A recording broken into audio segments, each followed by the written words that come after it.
Usap kami, sabi ko kasi minsan nakatakot ako sa iyo kaya minsan may mga gusto kang gawin na sa tingin ko hindi ko sang-ayon, hindi ako makapagsalita, no? Hindi ko sasabihin ko ano yan. Pero may dalawang bagay na ngayon lang nangyari na sumunod ako sa kanya, pero alam ko na hindi dapat, no?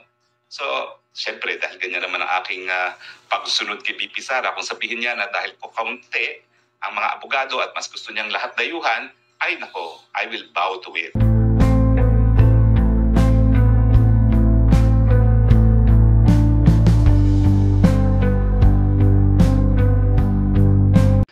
Issue kung tama ba yung pag-aaresto kay Presidente Duterte, kinakailangan din may Pilipino dyan. Hindi naman ako kinakailangan yung maging abogado yon. Bahala po pumili ang Presidente Duterte. Pero ako po miski ako'y piliin ni Presidente Duterte, kung ayaw ni BP Sara at ang gusto ni BP Sara, mas iba mag-represent. Ma'am, that's your call. Hindi ko naman pagpipilitan ng sarili ko, at kung ako ay i-request ni PRRD, importante rin na i-endorso ako at i-request din ako ni VP Sara. Kasi nga, alam niyo naman ang kwento ng buhay ko, no? Talaga namang ako'y tagasunod ni VP Sara, susunod ako sa sasabihin ni VP Sara. At yan po ay walang halong kaplastikan. That's true. Kita nyo nga, sumunod ako sa kanya sa Unity. Ano nangyari? So susunod ako kung ano ang sasabihin niya sa akin. Bagamat, nung nag-usap kami, sabi ko kasi minsan nakatakot ako sa iyo kaya minsan may mga gusto kang gawin na sa tingin ko hindi ko sang-ayon, hindi ako makapagsalita, no? Hindi ko sasabihin ko ano yan. Pero may dalawang bagay na ngayon lang nangyari na sumunod ako sa kanya, pero alam ko na hindi dapat, no? So, syempre, dahil ganyan naman ang aking pagsunod kay BP Sara, kung sabihin niya na dahil po kaunti ang mga abogado at mas gusto niyang lahat dayuhan, ay nako, I will bow to it, no? Alam niyo po, bukod sa sinabi ni BP Sara na kailangan ayusin ko muna ito para makakonsentrate rin ako, no, dun sa pagdepensa ng presidente, pero hindi pa po sigurado, nakasama ko lilinawin ko lang po yan. Sabi lang yan, sige, ayusin mo yung asylum mo, no. Yung mere fact na nag-apply ako, yan yung nagbigay sa akin ng karapatan na hindi na ako po pwedeng mapabalik sa Pilipinas. Maski pa kumuha sila ng warrant of arrest, maski pa sila mag-file ng extradition, malinaw po yan dahil ito po ay matter of convention rights. Nakasulat po talaga yung non-refumayan, yung pinaka-importanting karapatan ng asylum seekers, hindi mapabalik dun sa lugar na kung sa nila nanggaling. Natural, kasi pag ako pinabalik dyan, kukulong ako non-bailable sa isang kaso na human trafficking na walang ka-ebidensya.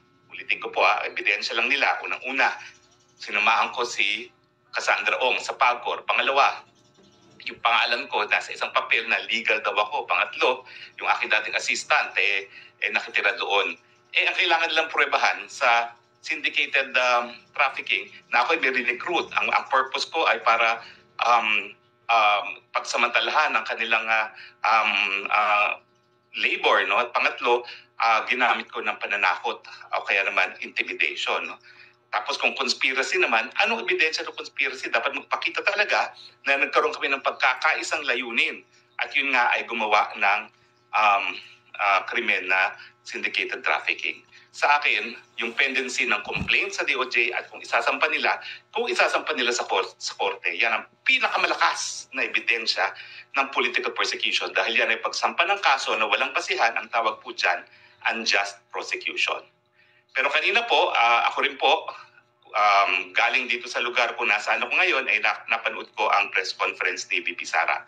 Ang huling beses ko po nakita si VP Sara, yung makalawa pa, nag-dinner kami kasama si Kaufman. At doon nga po niya sinabi, sige, apply, simulan mo na yung application mo sa asylum. Kaya bumiyahin ako ng malayo at kaya po ay naririto. No?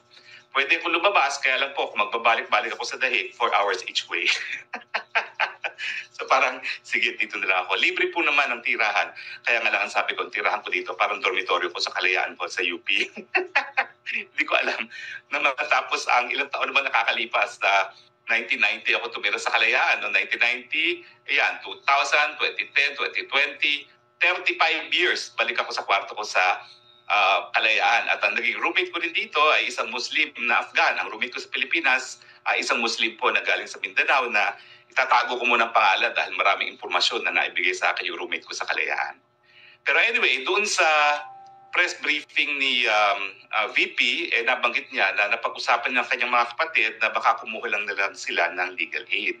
Yung legal aid po, ibig sabihin, ang hukuman mismo magbabayad para sa mga abogado na didepensa sa kanya. Pero limitado po ang budget. Nung ako po'y aktibo pa sa bar ng ICC, yan po ay 40,000 euros.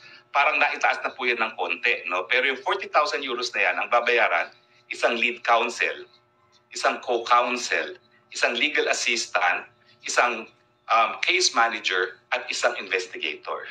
So makita nyo, manipis talaga. Kaya naman ako, kahit ano mangyari sa aking application, kung talagang dahil manipis at 5 lang yan, hindi ko naman kasasama ng loob na kung hindi ako mapasama dyan sa team, no? Dahil 5 nga lang po yan. In fact, effectively, 2 lang yan. Kasi yung legal assistant at saka yung case manager, mga batang-batang abogado po yan. So 2 abogado lang talaga ang harap sa hukuman. Yung lead at saka yung co, tapos investigator. So okay lang po kung anong desisyon ni VP Sara at ni PRRD. Kaya lang, syempre, iniisip ko na dahil ang issue nga ay issue kung tama ba yung pag-aaresto kay Presidente Duterte, kinakailangan din may Pilipino dyan. Hindi naman ako kinakailangan yung maging abogado yun.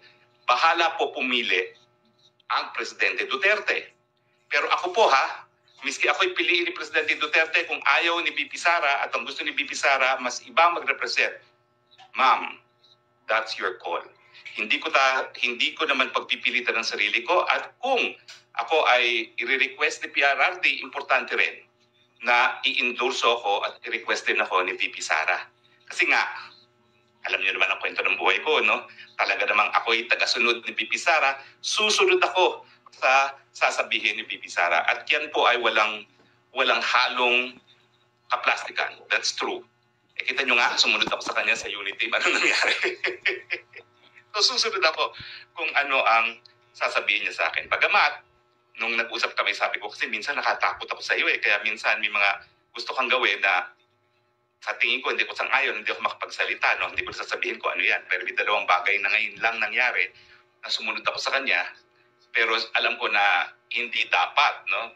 So, syempre, dahil ganyan naman ang aking pagsunod kay VP Sara, kung sabihin niya na dahil ko kaunti ang mga abogado at mas gusto niyang lahat dayuhan, ay nako, I will bow to it, no? At intindihin na lang natin, no, na hindi lang naman si PRRD talagang dapat magdesisyon, kundi si VP Sara din, no? Dahil siya naman ay anak na abogada rin.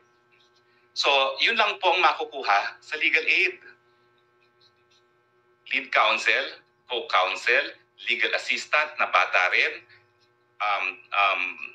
case manager na bata din, at investigator. Now, pwede humingi ng additional, pero yung mga more complicated cases, usually ang dinadagdag lang, additional investigators. So pagdating sa legal, 2 lang talaga.